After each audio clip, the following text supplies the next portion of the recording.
Hi hello ನಮಸ್ಕಾರ. ಭುವನಗಿರಿ ಭುವನೇಶ್ವರಿ ಚಾನಲ್ಗೆ ತಮ್ಮೆಲ್ಲರಿಗೂ ಆತ್ಮೀಯವಾದ ಸುಸ್ವಾಗತ.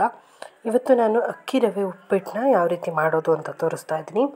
ತುಂಬ ಈಸಿ, ತುಂಬ ಟೇಸ್ಟಿ, ಅದರಲ್ಲೂ ತುಂಬ ಚೆನ್ನಾಗಾಗುತ್ತೆ. ಈಸಿಯಾಗಿ ಮನೆಯಲ್ಲೇ ಯಾವ ರೀತಿ ಮಾಡ್ಕೊಳ್ಳೋದು ಈ ಅಕ್ಕಿ ರವೆ ಉಪ್ಪಿಟ್ಟು ಅಂತ ನೋಡೋಣ.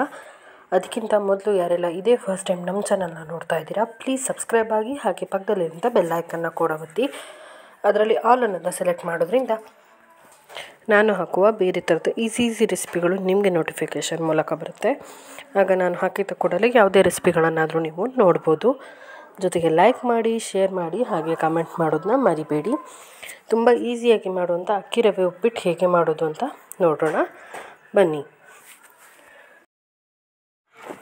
ಮೊದಲಿಗೆ ಒಂದು ಬಾಣಲೆ ಇಟ್ಬಿಟ್ಟು ಒಂದು ಪಾತ್ರೆಗೆ 2-3 ಸ್ಪೂನ್ ಎಣ್ಣೆ, ಸ್ವಲ್ಪ ಸಾಸಿವೆ, ಹಾಗೆ ಹಸಿ ಕರಿಬೇವನ್ನು ಹಾಕ್ಕೊಂಡಿದ್ದೀನಿ.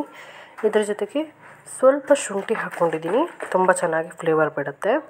ಹಾಗೆ ಹಸಿಮೆಣಸು, ಬೀನ್ಸು, ಟೊಮ್ಯಾಟೊ, ಆಲೂಗಡ್ಡೆ ಮತ್ತು ಈರುಳ್ಳಿಯನ್ನು ಹಾಕ್ಕೋತಾ ಇದ್ದೀನಿ. ನಿಮ್ಗೆ ಇಷ್ಟ ಬರೋ ಯಾವುದೇ ವೆಜಿಟೇಬಲ್ಸ್ಗಳನ್ನು ಇದಕ್ಕೆ ಹಾಕ್ಕೋಬೋದು. ಬಟಾಣಿ ಬೇಕಿದ್ದರೆ ನೀವು ನೆನೆಸಿ ಹಾಕ್ಕೋಬೋದು, ತುಂಬ ಚೆನ್ನಾಗಾಗತ್ತೆ. ಇವನ್ನೆಲ್ಲ ಹಾಕಿಬಿಟ್ಟು ಚೆನ್ನಾಗಿ ಒಂದು 10 ನಿಮಿಷ ಫ್ರೈ ಮಾಡ್ಕೋಬೇಕು. ಈರುಳ್ಳಿ ಸ್ವಲ್ಪ ಕಲರ್ ಚೇಂಜ್ ಆಗೋವರೆಗೂ ಎಣ್ಣೆಯಲ್ಲಿ ಫ್ರೈ ಆಗಬೇಕು. ನೀವು ಒಂದೊಂದನ್ನೇ ಹಾಕಿ ಕೂಡ ಫ್ರೈ ಮಾಡ್ಬೋದು. ಈರುಳ್ಳಿ ಫಸ್ಟ್ ಹಾಕಿ ಅದಾದಮೇಲೆ ತರಕಾರಿಗಳನ್ನು ಒಂದೊಂದಾಗಿ ಹಾಕಿ 1-2 ಸೆಕೆಂಡ್ ಫ್ರೈ ಮಾಡ್ಬೋದು. ಆದರೆ ನಾನಿಲ್ಲಿ ದಿಢೀರ್ ಅಂತ ಮಾಡ್ತಾ ಇರೋ ಕಾರಣ ಎಲ್ಲ ಒಟ್ಟಿಗೆ ಹಾಕ್ಕೊಂಡಿದ್ದೇನೆ. ನೀವು ಒಟ್ಟಿಗೆ ಕೂಡ ಹಾಕ್ಬೋದು ಅಥವಾ ಬೇರೆ ಬೇರೆಯಾಗಿ ಕೂಡ ಹಾಕ್ಬೋದು. ಇದು ಫ್ರೈ ಆಗೋಷ್ಟರಲ್ಲಿ ನೋಡಿ, ನಾನು ಅಕ್ಕಿ ರವೆ ತೋರಿಸ್ತಾ ಇದ್ದೀನಿ. ಈ ಥರ ಮನೆಯಲ್ಲೇ ಅಕ್ಕಿನ ತೊಳೆದು ಅಕ್ಕಿನ ಹುರಿದ್ಬಿಟ್ಟು ರವೆ ಮಾಡಿ ಇಟ್ಕೊಂಡಿದ್ದೀನಿ.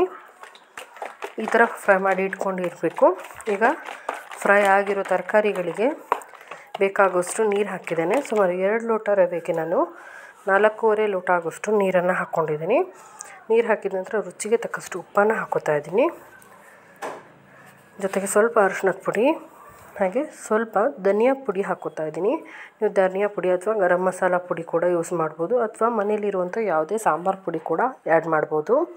ಹಾಗೆ ಸ್ವಲ್ಪ ಬೆಲ್ಲ ಹಾಕಿದ್ದೀನಿ. ಹಾಗೆ ಸ್ವಲ್ಪ ತೆಂಗಿನಕಾಯಿ ತುರಿ ಕೂಡ ಹಾಕಿ ಮಿಕ್ಸ್ ಮಾಡ್ಕೊತಾ ಇದ್ದೀನಿ. ಇದೆಲ್ಲ ಲೈಟಾಗಿ ಕುದಿಯೋದಕ್ಕೆ ಶುರು ಆಗ್ತಾಯಿದ್ದ ಹಾಗೆ ಅಕ್ಕಿ ರವೆಯನ್ನು ಹಾಕಿ ನಿಧಾನವಾಗಿ ಮಿಕ್ಸ್ ಮಾಡ್ಕೊಂಡು ಬನ್ನಿ. ನೀವಿಲ್ಲಿ ಗರಂ ಮಸಾಲ ಅಥವಾ ಧನಿಯಾ ಪುಡಿ ಹಾಕೋದ್ರಿಂದ ತುಂಬ ಒಳ್ಳೆ ಟೇಸ್ಟ್ ಸಿಗುತ್ತೆ. ರವೆ ತುಂಬ ಚೆನ್ನಾಗಿ ಉಬ್ಬೋದ್ರ ಜೊತೆಗೆ ನೀವು ತಿನ್ನುವಂಥ ಪ್ರತಿ ಬೈಟಲ್ಲೂ ಕೂಡ ನಿಮಗೆ ಉಪ್ಪಿಟ್ಟು ತುಂಬ ರುಚಿಯಾಗಿ ಅನಿಸುತ್ತೆ. ಹಾಗೆ ಚಿಕ್ಕ ಮಕ್ಕಳಿಂದ ಹಿಡಿದು ದೊಡ್ಡವ್ರಿಗೂ ತುಂಬಾ ಇಷ್ಟ ಆಗುತ್ತೆ ಈ ಉಪ್ಪಿಟ್ಟು. ಹಾಗಾಗಿ ಮಿಸ್ ಮಾಡ್ದೇ ಇದಕ್ಕೆ ಗರಂ ಮಸಾಲ ಅಥವಾ ಧನಿಯಾ ಪುಡಿ ಅಥವಾ ಸಾಂಬಾರು ಪುಡಿಯನ್ನು ಹಾಕ್ಕೊಳ್ಳಿ. ತುಂಬ ಬೇಕಾಗಿಲ್ಲ, ಒಂದು ಅರ್ಧ ಸ್ಪೂನ್ ಆದರೂ ಹಾಕ್ಕೊಳ್ಳಿ, ತುಂಬ ಚೆನ್ನಾಗಿರುತ್ತೆ. ಈಗ ಇದನ್ನು ನಿಧಾನಕ್ಕೆ ಕೈ ಬಿಡದೆ ಕೆದಕ್ತಾ ಇದ್ದರೆ ನಮ್ಮ ಉಪ್ಪಿಟ್ಟಿಲಿ ರೆಡಿ ಆಗುತ್ತೆ. ಇದನ್ನು ಲೋ ಫ್ಲೇಮಲ್ಲಿ ಒಂದು 10 ನಿಮಿಷ ದಮ್ಮಿಗೆ ಬಿಡಿ. 10 ನಿಮಿಷ ದಮ್ ಕಟ್ಟು ಲೋ ಫ್ಲೇಮಲ್ಲಿ ತೆಗೆದ್ರೆ ನಮ್ಮ ಇನ್ಸ್ಟೆಂಟ್ ದಿಢೀರ್ ಉಪ್ಪಿಟ್ಟಿಲಿ ರೆಡಿಯಾಗಿದೆ. ನೋಡ್ತಾ ಇರ್ಬೋದು ಎಷ್ಟು ಚೆನ್ನಾಗಿ ಬಂದಿದೆ ಅಂತ, ಎಷ್ಟು ಚೆನ್ನಾಗಿ ಆಗಿದೆ. ಸೇಮ್ ಹೋಟೆಲ್ ಸ್ಟೈಲ್ ರವೆ ಉಪ್ಪಿಟ್ಟು ಥರನೇ ಆಗಿದೆ. ಈ ರೆಸಿಪಿನ ನೀವು ಮನೇಲಿ ಟ್ರೈ ಮಾಡಿ, ಹೇಗೆ ಬಂತು ಅನ್ನೋದನ್ನ ಕಮೆಂಟಲ್ಲಿ ತಿಳಿಸಿ. ಇದೇ ಫಸ್ಟ್ ಟೈಮ್ ನೋಡ್ತಾ ಇರೋದು ಮಿಸ್ ಮಾಡದೆ ನನ್ನ ಚಾನಲ್ನ ಸಬ್ಸ್ಕ್ರೈಬ್ ಮಾಡಿ, ಹಾಗೆಯೇ ಲೈಕ್ ಮಾಡಿ, ಶೇರ್ ಮಾಡಿ, ಕಮೆಂಟ್ ಮಾಡಿ. ಇನ್ನೊಂದು ಹೊಸ ರೆಸಿಪಿ ಜೊತೆ ಮತ್ತೆ ಸಿಗ್ತೀನಿ. ಅಲ್ಲಿವರೆಗೂ keep watching Bhuvanagiri Bhuvaneshwari channel.